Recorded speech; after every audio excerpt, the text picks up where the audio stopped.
மதுரை மாவட்டம் அப்பன் திருப்பதியில் கள்ளழகரை வரவேற்கும் நிகழ்ச்சி நடைபெற்றது. இந்நிகழ்வில் சித்திரை திருவிழாவை முன்னிட்டு கடந்த 22 வருடங்களாக பக்தர்களுக்கு தொடர்ந்து அன்னதானம் வழங்கி வரும் அப்பன் திருப்பதி அருள்மிகு ஸ்ரீ கள்ளழகர் நற்பணிக்குழு இந்த 23ஆம் ஆண்டு அன்னதான பிரசாதம் வழங்கும் நிகழ்ச்சி சக்கரவர்த்தி தலைமையில் மிக சிறப்பாக நடைபெற்றது.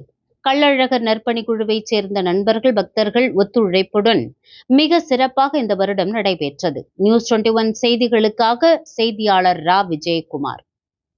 கள்ளழகர் நற்பணிக்குழு 23ஆம் ஆண்டு நாங்கள் 23 வருஷமா நாங்கள் இங்கே அன்னதானம் பண்ணிக்கிட்டு இருக்கோம். அழகர் போகிறத வச்சு எங்கள் இளைஞர்கள் எல்லாருமே சேர்ந்து அதை நாங்கள் பண்ணுறோம். இது இந்த வருஷத்துக்கு வருஷம் நாங்கள் இம்ப்ரூவாக தான் பண்ணிக்கிட்டு இருக்கோம். எங்களுக்கு இந்த வருஷத்தில் பார்த்தீங்கன்னா ஒரு 5000 பேருக்கு மிக இல்லாமல் நாங்கள் சாப்பாடுகள் பண்ணுறோம். அழகுமலையானுக்கோட பக்தர்களுக்கு கூட நாங்கள் பண்ணுறோம்.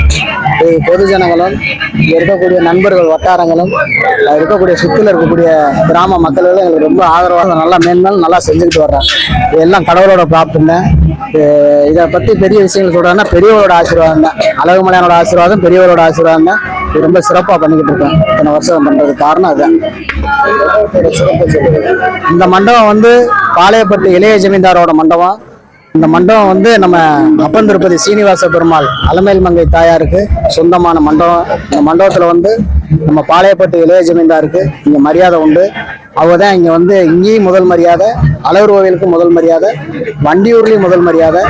அவங்க மாதிரி ஒரு புண்ணியவான்கள் இருக்கிறதுனால தான் இந்த மாதிரியான பெரிய கைங்கரியங்கள்லாம் நடக்கிறதுக்கு எங்களுக்கு மிகப்பெரிய ஒரு வாய்ப்பு. இது பெரிய விசேஷம் என்னன்னா இந்த மண்டபம் தான் எங்களுக்கு பெரிய விசேஷம். இளைய ஜமீன்தார் மண்டபம்ன்றது எங்களுக்கு பெரிய விசேஷம். அது எங்களுக்கு கிடைச்சதே பெரிய பிராப்தம் தான். காலையில நாங்கள் அழகரை வரவேற்கிறது பார்த்தீங்கன்னா கிட்டத்தட்ட 6 டன்னு பூ நாங்கள் கோயிலுக்குள்ள நாங்கள் உதிர்த்து வச்சிருக்கோம்.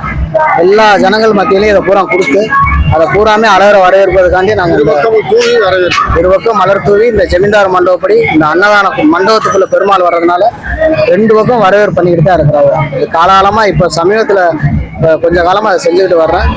இது மென்மேலும் வளர்ந்துக்கிட்டே வருது. இது பெருமாளோட அனுகிரகத்தால் அது வளர்ந்துக்கிட்டே வருது. எல்லா மண்டபத்திலும் போயிட்டு திரும்ப ரிட்டர்ன் வருவாரு. இந்த ஒரு மண்டபத்துல மாத்திரம் போற வழியிலே அப்படியே வெளியில போயிடுவாங்க. அதே மாதிரி வரும்போதும் வர்ற வழியிலே அப்படியே நேர மதுரை போயிடுவாரு. இந்த ஒரு மண்டபத்துல மட்டும் அந்த சிறப்பு இருக்கு.